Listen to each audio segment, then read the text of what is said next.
Special Secretary, Economic Relations and Development, Partnership Administration of MEA, Mr. P. Kumaran, His Excellency Ambassador Hiroshi Suzuki, Ambassador of Japan to India, His Excellency Ambassador Mustafizur Rahman, High Commissioner of Bangladesh to India, my colleague, Mr. Moses Chalai, Secretary of the North Eastern Council, the Executive Director of Asian Conference, Sabya Datta, who's a good friend of mine, the ministers who are present here, the members of parliament who are here.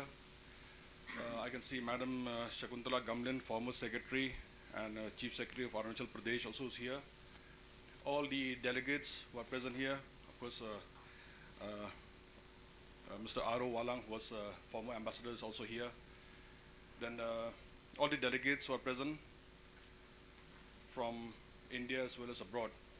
First and foremost, as the host state, I'll take this opportunity of welcoming all of you to Shillong.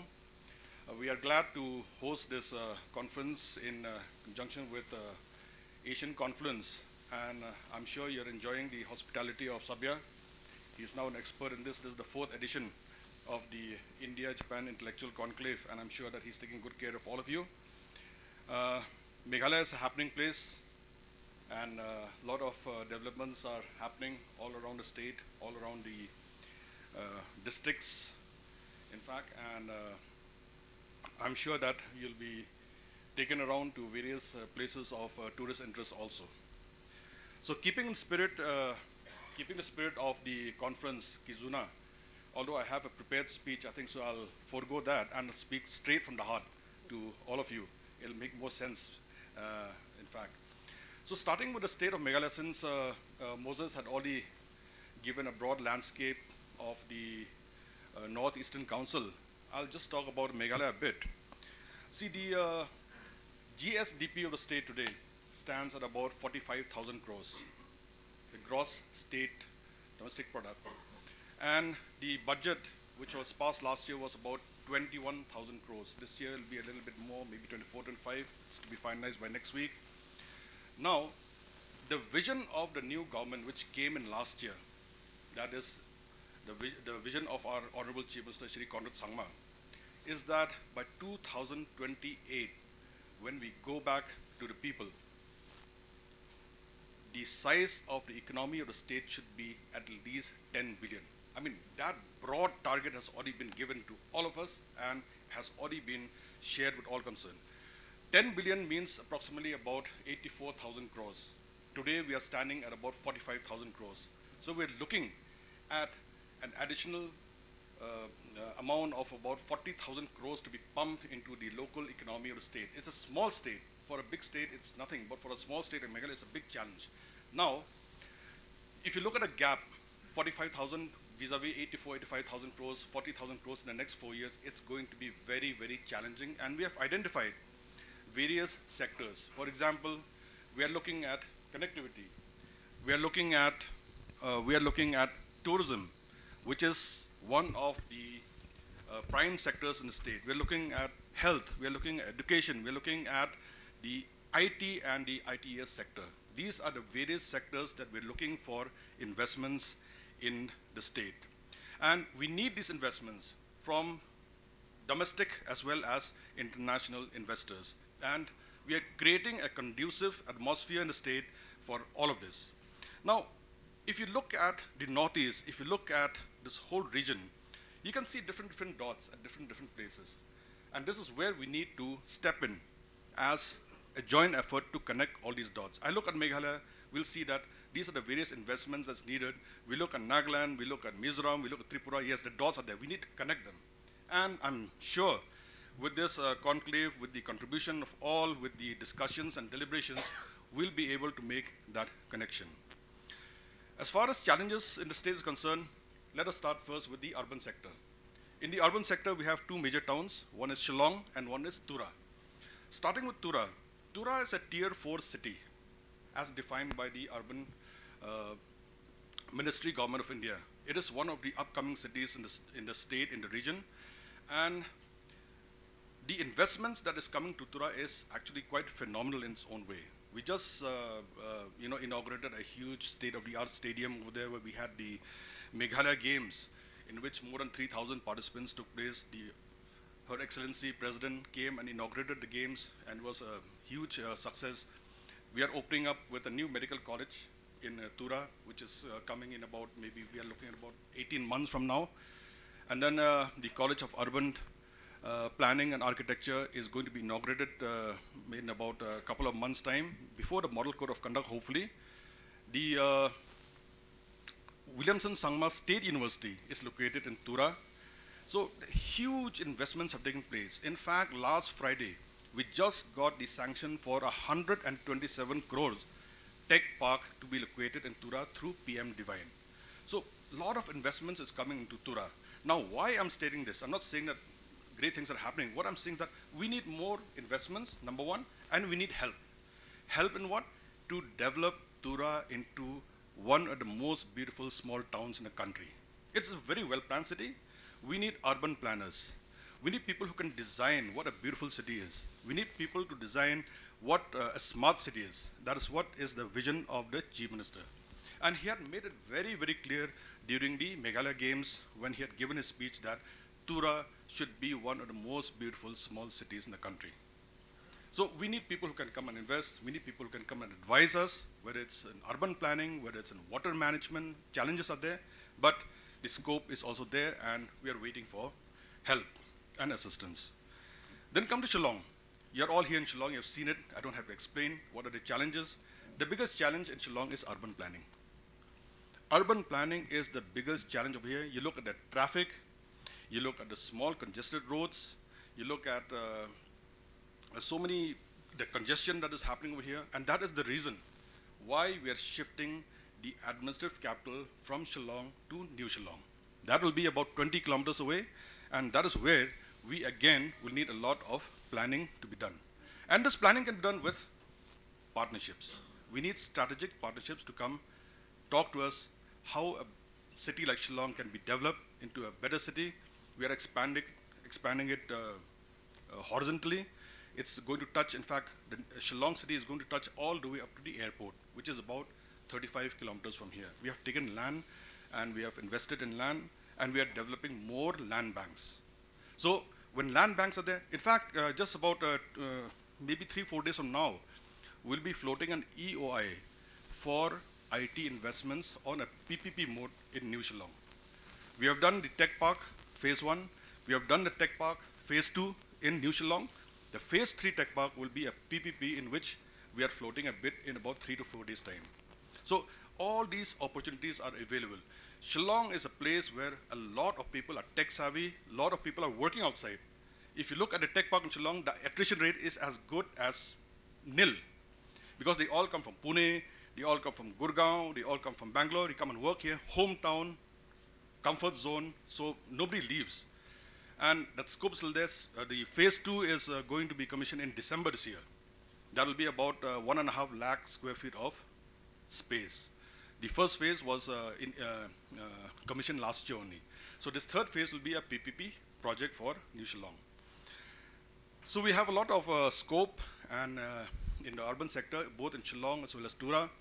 Then when we talk about the rural sector, if you look at the history of Meghalaya, the southern slopes, that is the slopes covering Dauki, covering Cherrapunji and all that, used to be the most prosperous area pre-independence.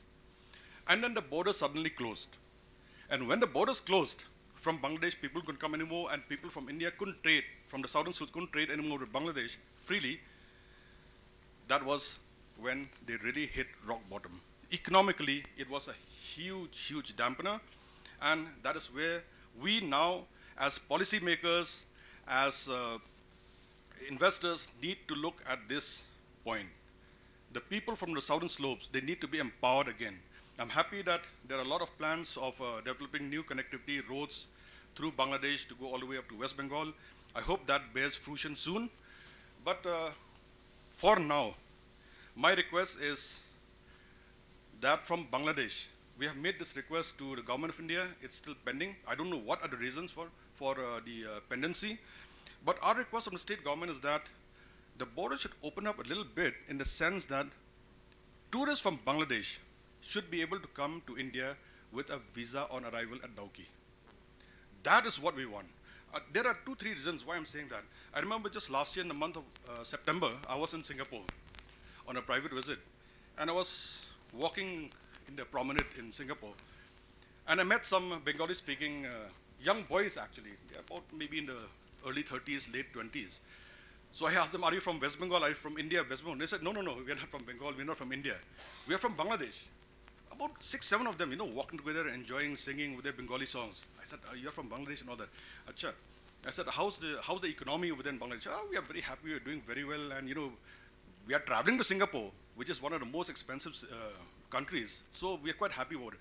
Then, a thought struck my mind. If they can travel all the way to Singapore and spend so much of money, why can't they come to India? Or visa on arrival. It makes it very, very simple. We are investing in the tourism sector about 1,000 crores for developing accommodation as well as tourism infrastructure, focusing on the southern slopes. So just imagine if you have a visa on arrival for 3 days or 4 days, arriving in Dauki, all these tourists from Bangladesh, high-paying tourists from Bangladesh, coming and spending money in these areas, whether it's Cherrapunji, whether it's Shillong, whether it's Dauki, and then going back of 3-4 days, how much of an impact it will have on the local economy. Only that step is to be taken, that is visa on arrival. So therefore I request, high-level officials are there from both countries, Bangladesh as well as India. This demand of ours has been pending for about a year now. So I don't know the reasons why it's not happening. I hope it happens. That is the wish that we have here. That is the wish of the local people. And I think so we have to echo the sentiments of the locals more than anything. Then talking about what His Excellency was mentioning about Japan. 30 nurses, yes, they are caretakers, they are being trained. We wish that you can take more. I'll tell you why, because we don't have too much space in the government sector. In the government sector, we are recruiting about 400 to 500 in the next 1-2 months. But beyond that, we know that the number of applications are in the vicinity of about 5,000. So the gap is still there, about 4,000 plus who are trained. They are all GNMs, they are all BSc nursing. And they are all well trained, some of them specialized in the most important area which is required in Japan, that is in geriatric management. So these are all opportunities, and I hope under TPIP, under other interventions, this also will be taken care of. Agriculture, he had mentioned about mushroom cultivation. We are interested. I think so some dialogue has already been initiated, and I'm sure that it will go a long way in developing this partnership. Clean energy, we have spoken with JICA, in fact, for clean energy for one of the projects that we have in the southern slopes again, that is the Leshka project, phase 2. This is a project of, yes. In fact, it's an investment of about 2,000 crores which we require, and I hope that we will make some advance as far as this is concerned. But there is some issue again, I don't know, maybe from Government of India somebody can really help us. Northeastern states somehow they have put a cap on the EAP, externally aided project, they've put a cap. Today we have 10 projects ongoing for 6,955 crores. And then we have 7 in the pipeline for about 4,365 crores. But our absorption capacity is so high that we want more, and that is where I think so the problem of this project is. I think so because of the capping by the Ministry of Finance. I hope that some exception can be made for the states who have the absorption capacity, and then only I think so we can go ahead as far as this clean energy project in Meghalaya is concerned. The DPR is ready. The formalities have already been done. Environment clearance already been made. So I hope that we can take it forward. So as far as Bangladesh is concerned, I've already mentioned visa on arrival is the most important thing, and of course developing additional border huts. This is very important, of course, both from both sides, because I had gone to a border hut about 3-4 months back. The amount of activity that happens within a border hut is a sight to behold. People from all over, mixing around and transacting business and all that. It was very, very interesting. I hope we have more of these border huts, and I'm sure that it will help the people in the last mile. So with these few words from my side, I would like to once again thank all of you who are here Thank you to Asian Conference for giving me this opportunity to share with you my thoughts. And I'm sure that you'll have very good discussions, deliberations. My only request is, whatever takeaways are there from here, whatever declaration you make in this conference, kindly share with us in the government for follow-up action.